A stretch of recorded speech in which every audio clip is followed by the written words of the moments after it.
मेरे प्यारे देशवासियों, नमस्कार। मन की बात हमेशा की तरह मेरी तरफ से भी और आपकी तरफ से भी एक प्रतीक्षा रहती है। इस बार भी मैंने देखा कि बहुत सारे पत्र, कमेंट्स, फोन कॉल मिले हैं। ढेर सारी कहानियां हैं, सुझाव हैं, प्रेरणा है। हर कोई कुछ न कुछ करना चाहता है और कहना भी चाहता है। एक जज्बा महसूस होता है और इन सभी में बहुत कुछ है जो मैं समेटना चाहूँगा, लेकिन समय की सीमा है, इसलिए समेट भी नहीं पाता हूँ। ऐसा लग रहा है कि आप मेरी बहुत कसौटी कर रहे हैं। फिर भी आप ही की बातों को इस मन की बात के धागे में पिरो करके फिर से एक बार आपको बांटना चाहता हूँ। आपको याद होगा पिछली बार मैंने प्रेमचंद जी की कहानियों की एक पुस्तक के बारे में चर्चा की थी और हमने तय किया था कि जो भी बुक पढ़ें उसके बारे में कुछ बातें नरेंद्र मोदी ऐप के माध्यम से सबके साथ शेयर करें। मैं देख रहा था कि बड़ी संख्या में लोगों ने अनेक प्रकार की पुस्तकों की जानकारी साझा की है। मुझे अच्छा लगा कि लोग साइंस, टेक्नोलॉजी, इनोवेशन, इतिहास, संस्कृति, बिजनेस, जीवन चरित्र, ऐसे कई विषयों पर लिखी गई किताबों पर और उसको लेकर के चर्चा कर रहे हैं। कुछ लोगों ने तो मुझे यह भी सलाह दी है कि मैं कई और पुस्तकों के बारे में बात करूं। ठीक है, मैं जरूर कुछ और पुस्तकों के बारे में आपसे बात करूंगा, लेकिन एक बात मुझे स्वीकारनी होगी कि अब मैं बहुत ज़्यादा किताब पढ़ने में समय नहीं दे पा रहा हूँ।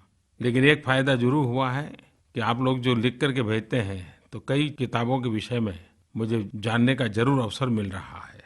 लेकिन ये जो पिछले एक महीने का अनुभव है, उससे मुझे लगता है कि इसको हमने आगे बढ़ाना है। क्यों न हम नरेंद्र मोदी ऐप पर एक परमानेंट बुक्स कॉर्नर ही बना दें और जब भी हम नई किताब पढ़ें उसके बारे में वहाँ लिखें, चर्चा करें। और आप हमारे इस बुक्स कॉर्नर के लिए कोई अच्छा सा नाम भी सजेस्ट कर सकते हैं। मैं चाहता हूँ कि यह बुक्स कॉर्नर पाठकों और लेखकों के लिए एक सक्रिय मंच बन जाए। आप पढ़ते लिखते रहें और मन की बात के सारे साथियों के साथ साझा भी करते रहें।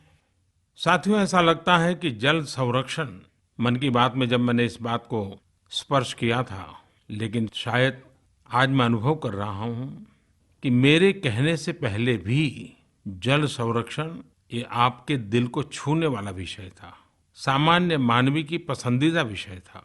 और मैं अनुभव कर रहा हूँ कि पानी के विषय ने इन दिनों हिंदुस्तान के दिलों को झकझोर दिया है। जल संरक्षण को लेकर देश भर में अनेक विध प्रभावी प्रयास चल रहे हैं। लोगों ने पारंपरिक तौर तरीकों के बारे में जानकारियां तो शेयर की है। मीडिया ने जल संरक्षण पर कई इनोवेटिव कैंपेन शुरू किए हैं। सरकार हो, एनजीओज हो, युद्ध स्तर पर कुछ न कुछ कर रहे हैं। सामूहिकता का सामर्थ्य देखकर मन को बहुत अच्छा लग रहा है, बहुत संतोष हो रहा है। जैसे झारखंड में रांची से कुछ दूर ओरमांझी प्रखंड के आरा कैरम गांव में वहाँ के ग्रामीणों ने जल प्रबंधन को लेकर जो हौसला दिखाया है वो हर किसी के लिए मिसाल बन गया है। ग्रामीणों ने श्रमदान करके पहाड़ से बहते झरने को एक निश्चित दिशा देने का काम किया, वो भी शुद्ध देसी तरीका। इससे न केवल मिट्टी का कटाव और फसल की बर्बादी रुकी है, बल्कि खेतों को भी पानी मिल रहा है। ग्रामीणों का ये श्रमदान अब पूरे गांव के लिए जीवन दान से कम नहीं है। आप सबको ये जानकर भी बहुत खुशी होगी कि नॉर्थ ईस्ट का खूबसूरत राज्य मेघालय देश का पहला ऐसा राज्य बन गया है जिसने अपनी जल नीति, वाटर पॉलिसी तैयार की है। मैं वहाँ की सरकार को बधाई देता हूँ। हरियाणा में उन फसलों की खेती को बढ़ावा दिया जा रहा है जिनमें कम पानी की जरूरत होती है और किसान का भी कोई नुकसान नहीं होता है। मैं हरियाणा सरकार को विशेष रूप से बधाई देना चाहूँगा कि उन्होंने किसानों के साथ संवाद करके उन्हें परंपरागत खेती से हटकर कम पानी वाली फसलों के लिए प्रेरित किया। अब तो त्योहारों का समय आ गया है। त्योहारों के अवसर पर कई मेले भी लगते हैं। जल संरक्षण के लिए क्यों न इस मेलों का भी उपयोग करें। मेलों में समाज के हर वर्ग के लोग पहुंचते हैं। इन मेलों में पानी बचाने का संदेश हम बड़े ही प्रभावी ढंग से दे सकते हैं। प्रदर्शनी लगा सकते हैं, नुक्कड़ नाटक कर सकते हैं। उत्सवों के साथ साथ जल संरक्षण का संदेश बहुत आसानी से हम पहुंचा सकते हैं। साथियों, जीवन में कुछ बातें हमें उत्साह से भर देती हैं और विशेष रूप से बच्चों की उपलब्धियां, उनके कारनामे हम सबको नई ऊर्जा देते हैं। और इसलिए आज मुझे कुछ बच्चों के बारे में बात करने का मन करता है। और ये बच्चे हैं निधि बाईपोटु, मोनिश जोशी, देवांशी रावत, तनुष जैन, हर्ष देवधरकर, अनंत तिवारी, प्रीति नाग, अथर्व देशमुख, अरोन्यतेश गांगुली और ऋतिक अलामंदा। मैं इनके बारे में जो बताऊंगा उससे आप भी गर्व और जोश से भर जाएंगे। हम सब जानते हैं कि कैंसर एक ऐसा शब्द है जिससे पूरी दुनिया डरती है। ऐसा लगता है मृत्यु द्वार पर खड़ी है। लेकिन इन सभी 10 बच्चों ने अपनी जिंदगी की जंग में न केवल कैंसर को, कैंसर जैसी घातक बीमारी को पराजित किया है, बल्कि अपने कारनामे से पूरी दुनिया में भारत का नाम रोशन किया है। खेलों में हम अक्सर देखते हैं कि खिलाड़ी टूर्नामेंट जीतने या मेडल हासिल करने के बाद चैंपियन बनते हैं, लेकिन यह एक दुर्लभ अवसर रहा जहां ये लोग खेल प्रतियोगिता में हिस्सा लेने से पहले ही चैंपियन थे, और वो भी जिंदगी की जंग के चैंपियन। दरअसल इसी महीने मॉस्को में वर्ल्ड चिल्ड्रंस विनर्स गेम्स का आयोजन हुआ। ये एक ऐसा अनोखा स्पोर्ट्स टूर्नामेंट है जिसमें यंग कैंसर सर्वाइवर्स, यानी जो लोग अपने जीवन में कैंसर से लड़कर बाहर निकले हैं, वे ही हिस्सा लेते हैं। इस प्रतियोगिता में shooting, chess, swimming, running, football और टेबल टेनिस जैसी स्पर्धाओं का आयोजन किया गया। हमारे देश के इन सभी 10 चैंपियंस ने इस टूर्नामेंट में मेडल जीते। इनमें से कुछ खिलाड़ियों ने तो एक से ज्यादा खेलों में मेडल जीते। मेरे प्यारे देशवासियों, मुझे पूरा विश्वास है कि आपको आसमान के भी पार अंतरिक्ष में भारत की सफलता के बारे में जरूर गर्व हुआ होगा। चंद्रयान-2 राजस्थान के जोधपुर से संजीव हरिपुरा, कोलकाता से महेंद्र कुमार डागा, तेलंगाना से पी अरविंद राव, ऐसे अनेक देश भर के अलग अलग भागों से कई लोगों ने मुझे नरेंद्र मोदी ऐप और माय गॉव पर लिखा है और उन्होंने मन की बात में चंद्रयान-2 के बारे में चर्चा करने का आग्रह किया है। दरअसल स्पेस की दृष्टि से 2019 भारत के लिए बहुत अच्छा साल रहा है। हमारे वैज्ञानिकों ने मार्च में ए-सैट लॉन्च किया था और उसके बाद चंद्रयान-2 चुनाव की आपाधापी में उस समय ए-सैट जैसी बड़ी और महत्वपूर्ण खबर की ज्यादा चर्चा नहीं हो पाई थी, जबकि हमने ए-सैट मिसाइल से महज 3 मिनट में 300 किलोमीटर दूर सैटेलाइट को मार गिराने की क्षमता हासिल की। यह उपलब्धि हासिल करने वाला भारत दुनिया का चौथा देश बना। और अब 22 जुलाई को पूरे देश ने गर्व के साथ देखा कि कैसे चंद्रयान-2 ने श्रीहरिकोटा से अंतरिक्ष की ओर अपने कदम बढ़ाए। चंद्रयान-2 के प्रक्षेपण की तस्वीरों ने देशवासियों को गौरव और जोश से, प्रसन्नता से भर दिया। चंद्रयान-2 यह मिशन कई मायनों में विशेष है। चंद्रयान-2 चांद के बारे में हमारी समझ को और भी स्पष्ट करेगा। इससे हमें चांद के बारे में ज्यादा विस्तार से जानकारियां मिल सकेगी। लेकिन अगर आप मुझसे पूछें कि चंद्रयान-2 से मुझे कौन सी 2 बड़ी सीख मिली, तो मैं कहूंगा ये 2 सीख हैं, फेथ और फियरलेसनेस, यानी विश्वास और निर्भीकता। हमें अपने टैलेंट्स और कैपेसिटीज पर भरोसा होना चाहिए, अपनी प्रतिभा और क्षमता पर विश्वास करना चाहिए। आपको ये जानकर खुशी होगी कि चंद्रयान-2 पूरी तरह से भारतीय रंग में ढला है। यह हार्ट एंड स्पिरिट से भारतीय है, पूरी तरह से एक स्वदेशी मिशन है। इस मिशन ने एक बार फिर यह साबित कर दिया है कि जब बात नए नए क्षेत्र में कुछ नया कर गुजरने की हो, इनोवेटिव जील की हो, तो हमारे वैज्ञानिक सर्वश्रेष्ठ हैं, विश्व स्तरीय हैं। दूसरा महत्वपूर्ण पाठ यह है कि किसी भी व्यवधान से घबराना नहीं चाहिए। जिस प्रकार हमारे वैज्ञानिकों ने रिकॉर्ड समय में दिन रात एक करके सारे टेक्निकल इश्यूज को ठीक कर चंद्रयान-2 को लॉन्च किया, वह अपने आप में अभूतपूर्व है। वैज्ञानिकों की इस महान तपस्या को पूरी दुनिया ने देखा। इस पर हम सभी को गर्व होना चाहिए। और व्यवधान के बावजूद भी पहुंचने का समय उन्होंने बदला नहीं, इस बात का भी बहुतों को आश्चर्य है। हमें अपने जीवन में भी टेम्परेरी सेटबैक्स यानी अस्थायी मुश्किलों का सामना करना पड़ता है, लेकिन हमेशा याद रखिए, इससे पार पाने का सामर्थ्य भी हमारे भीतर ही होता है। मुझे पूरी उम्मीद है कि चंद्रयान-2 अभियान देश के युवाओं को साइंस और इनोवेशन के लिए प्रेरित करेगा। आखिरकार विज्ञान ही तो विकास का मार्ग है। अब हमें बेसब्री से सितंबर महीने का इंतजार है, जब चंद्रमा की सतह पर लैंडर विक्रम और रोवर प्रज्ञान की लैंडिंग होगी। आज मन की बात के माध्यम से मैं देश के विद्यार्थी दोस्तों के साथ, युवा साथियों के साथ एक बहुत ही दिलचस्प प्रतियोगिता के बारे में, कंपटीशन के बारे में जानकारी साझा करना चाहता हूं और देश के युवक युवतियों को निमंत्रित करता हूं। एक क्विज कंपटीशन, अंतरिक्ष से जुड़ी जिज्ञासाएं, भारत का स्पेस मिशन, साइंस और टेक्नोलॉजी। इस क्विज कंपटीशन के मुख्य विषय होंगे, जैसे कि रॉकेट लॉन्च करने के लिए क्या क्या करना पड़ता है, सैटेलाइट को कैसे ऑर्बिट में स्थापित किया जाता है, और सैटेलाइट से हम क्या क्या जानकारियां प्राप्त करते हैं, एसैट क्या होता है, बहुत सारी बातें। माईगोव वेबसाइट पर 1 अगस्त को प्रतियोगिता की डिटेल्स दी जाएगी। मैं युवा साथियों को, विद्यार्थियों को अनुरोध करता हूं कि इस क्विज कंपटीशन में भाग लें और अपनी हिस्सेदारी से इसे दिलचस्प, रोचक और यादगार बनाएं।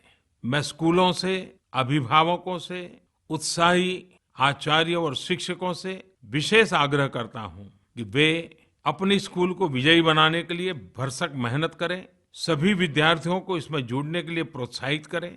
और सबसे रोमांचक बात यह है कि हर राज्य से सबसे ज्यादा स्कोर करने वाले विद्यार्थियों को भारत सरकार अपने खर्च पर श्रीहरिकोटा लेकर जाएगी और सितंबर में उन्हें उस पल का साक्षी बनने का अवसर मिलेगा जब चंद्रयान चंद्रमा की सतह पर लैंड कर रहा होगा। इन विजयी विद्यार्थियों के लिए उनके जीवन की ऐतिहासिक घटना होगी। लेकिन इसके लिए आपको क्विज कंपटीशन में हिस्सा लेना होगा, सबसे ज्यादा अंक प्राप्त करने होंगे, आपको विजयी होना होगा। साथियों, मेरा ये सुझाव आपको जरूर अच्छा लगा होगा, है ना मजेदार अवसर? तो हम क्विज में भाग लेना न भूलें और ज्यादा से ज्यादा साथियों को भी प्रेरित करें। मेरे प्यारे देशवासियों, आपने एक बात ऑब्जर्व करी होगी, हमारी मन की बातों ने स्वच्छता अभियान को समय समय पर गति दी है और इसी तरह से स्वच्छता के लिए किए जा रहे प्रयासों ने भी मन की बात को हमेशा ही प्रेरणा दी है। 5 साल पहले शुरू हुआ सफर आज जन जन की सहभागिता से स्वच्छता के नए नए मानदंड स्थापित कर रहा है। ऐसा नहीं है कि हमने स्वच्छता में आदर्श स्थिति हासिल कर ली है, लेकिन जिस प्रकार से ओडीएफ से लेकर सार्वजनिक स्थलों तक स्वच्छता अभियान में सफलता मिली है, वो 130 करोड़ देशवासियों के संकल्प की ताकत है। लेकिन हम इतने पर रुकने वाले नहीं हैं। ये आंदोलन अब स्वच्छता से सुंदरता की ओर बढ़ चला है। अभी कुछ दिन पहले ही मैं मीडिया में श्रीमान योगेश सैनी और उनकी टीम की कहानी देख रहा था। योगेश सैनी इंजीनियर है और अमेरिका में अपनी नौकरी छोड़कर माँ भारती की सेवा के लिए वापस आए हैं।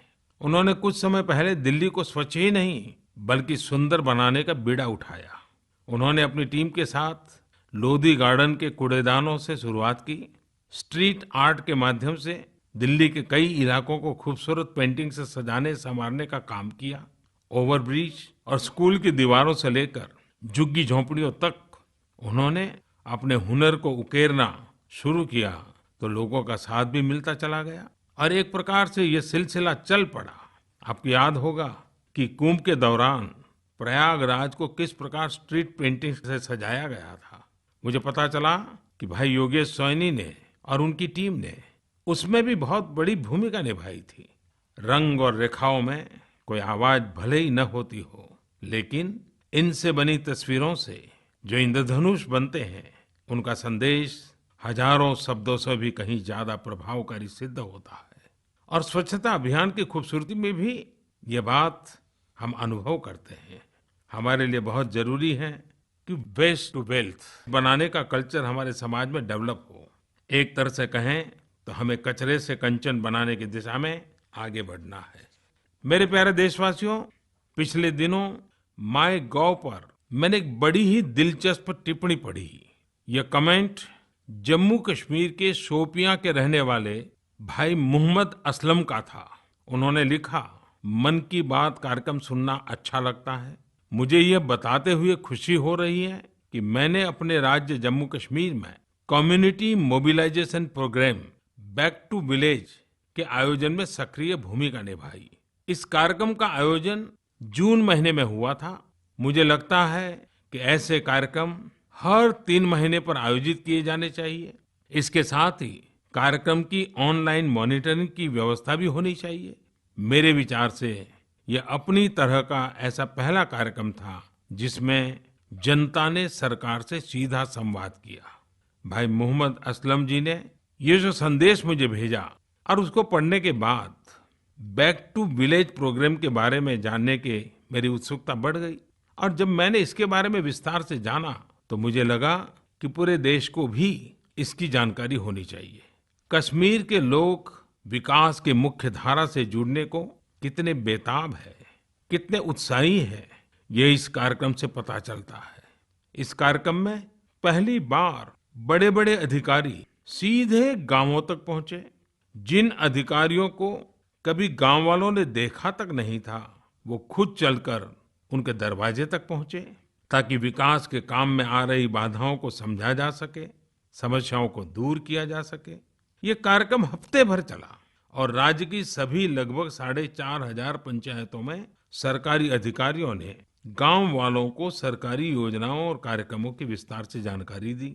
ये भी जाना कि उन तक सरकारी सेवाएं पहुंचती भी है या नहीं, पंचायतों को कैसे और मजबूत बनाया जा सकता है, उनकी आमदनी को कैसे बढ़ाया जा सकता है, उनकी सेवाएं सामान्य मानवी के जीवन में क्या प्रभाव पैदा कर सकती है। गांव वालों ने भी खुलकर अपनी समस्याओं को बताया। साक्षरता, सेक्स रेशियो, स्वास्थ्य, स्वच्छता, जल संरक्षण, बिजली, पानी, बालिकाओं की शिक्षा, सीनियर सिटीजन के प्रश्न, ऐसे कई विषयों पर भी चर्चा हुई। साथियों, ये कार्यक्रम कोई सरकारी खानापूर्ति नहीं थी कि अधिकारी दिन भर गांव में घूमकर वापस लौट आए। लेकिन इस बार अधिकारियों ने 2 दिन और 1 रात पंचायत में ही बिताई। इससे उन्हें गांव में समय व्यतीत करने का मौका मिला, हर किसी से मिलने का प्रयास किया, हर संस्थान तक पहुंचने की कोशिश की। इस कार्यक्रम को इंटरेस्टिंग बनाने के लिए कई और चीजों को भी शामिल किया गया। खेलो इंडिया के तहत बच्चों के लिए खेल प्रतियोगिता कराई गई। वहीं स्पोर्ट्स किट्स, मनरेगा के जॉब कार्ड्स और SC/ST सर्टिफिकेट भी बांटे गए। फाइनेंशियल लिटरेसी कैंप लगाए गए। एग्रीकल्चर, हॉर्टिकल्चर जैसे सरकारी विभागों की तरफ से स्टॉल्स लगाए गए और सरकारी योजनाओं की जानकारी दी गई। एक प्रकार से ये आयोजन एक विकास उत्सव बन गया, जन भागीदारी का उत्सव बन गया, जन जागृति का उत्सव बन गया।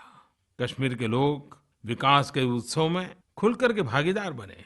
खुशी की बात यह है कि बैक टू विलेज कार्यक्रम का आयोजन ऐसे दूर दराज के गांवों में भी किया गया, जहां पहुंचने में सरकारी अधिकारियों को दुर्गम रास्तों से होकर पहाड़ियों को चढ़ते चढ़ते कभी-कभी 1 दिन, 1.5 दिन पैदल यात्रा भी करनी पड़ी। ये अधिकारी उन सीमावर्ती पंचायतों तक भी पहुंचे जहां हमेशा क्रॉस बॉर्डर फायरिंग के साये में रहते हैं।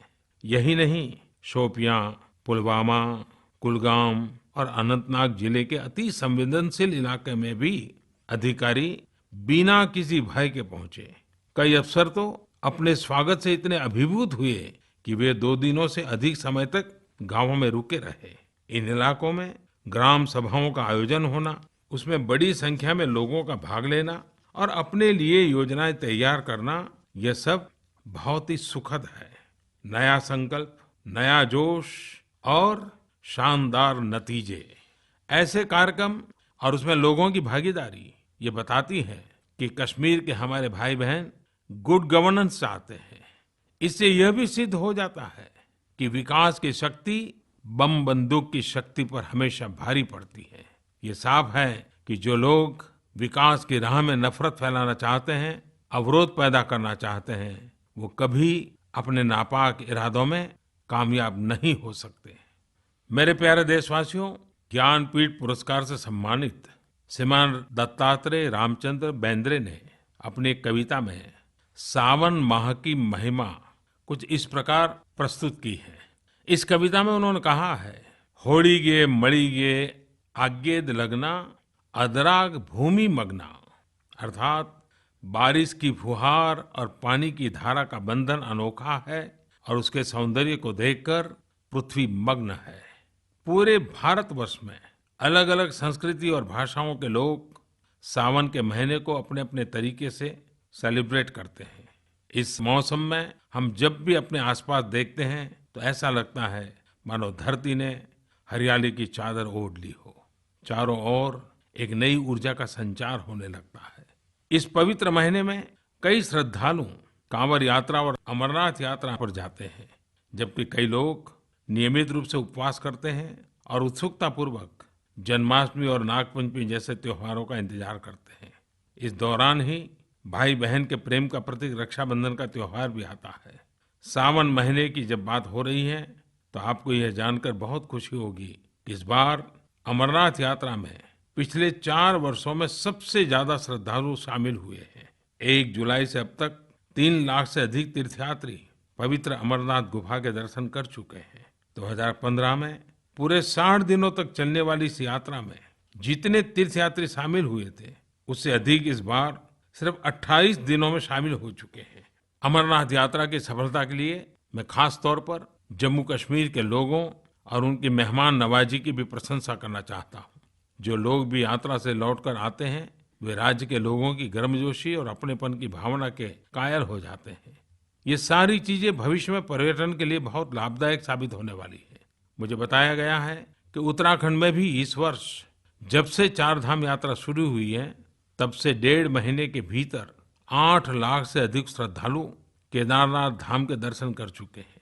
2013 में आई भीषण आपदा के बाद पहली बार इतनी रिकॉर्ड संख्या में तीर्थयात्री वहां पहुंचे हैं। मेरी आप सभी से अपील है कि देश के उन हिस्सों में आप जरूर जाएं जिनकी खूबसूरती मानसून के दौरान देखते ही बनती है। अपने देश की खूबसूरती को देखने और अपने देश के लोगों के जज्बे को समझने के लिए टूरिज्म और यात्रा शायद इससे बड़ा कोई शिक्षक नहीं हो सकता है। मेरी आप सभी को शुभकामना है कि सावन का यह सुंदर और जीवंत महीना आप सब में नई ऊर्जा, नई आशा और नई उम्मीदों का संचार करे। उसी प्रकार से अगस्त महीना भारत छोड़ो उसकी याद लेकर के आता है। मैं चाहूंगा कि 15 अगस्त की कुछ विशेष तैयारी करें आप लोग। आजादी के इस पर्व को मनाने का नया तरीका ढूंढे, जन भागीदारी बढ़े। 15 अगस्त लोकोत्सव कैसे बने, जनोत्सव कैसे बने, इसकी चिंता जरूर करें आप। दूसरी ओर यही वह समय है जब देश के कई हिस्सों में बारिश हो रही है। कई हिस्सों में देशवासी बाढ़ से प्रभावित है। बाढ़ से कई प्रकार के नुकसान भी उठाने पड़ते हैं। बाढ़ के संकट में घिरे उन सभी लोगों को मैं आश्वस्त करता हूं कि केंद्र राज्य सरकारों के साथ मिलकर प्रभावित लोगों को हर प्रकार की सहायता उपलब्ध कराने का काम बहुत तेज गति से कर रहा है। वैसे जब हम टीवी देखते हैं तो बारिश का एक ही पहलू दिखता है, सब तरफ बाढ़, भरा हुआ पानी, ट्रैफिक जैम। मानसून की दूसरी तस्वीर जिसमें आनंदित होता हुआ हमारा किसान, चहकते पक्षी, बहते झरने, हरियाली की चादर ओढ़े धरती, यह देखने के लिए तो आपको खुद ही परिवार के साथ बाहर निकलना पड़ेगा। बारिश ताजगी और खुशी यानी फ्रेशनर और हैप्पीनेस दोनों ही अपने साथ लाती है। मेरी कामना है कि मानसून आप सबको लगातार खुशियों से भरता रहे, आप सभी स्वस्थ रहें। मेरे प्यारे देशवासियों, मन की बात कहाँ शुरू करें, कहाँ रुकें, बड़ा मुश्किल काम लगता है, लेकिन आखिर समय की सीमा होती है। 1 महीने के इंतजार के बाद फिर आऊँगा, फिर मिलूँगा।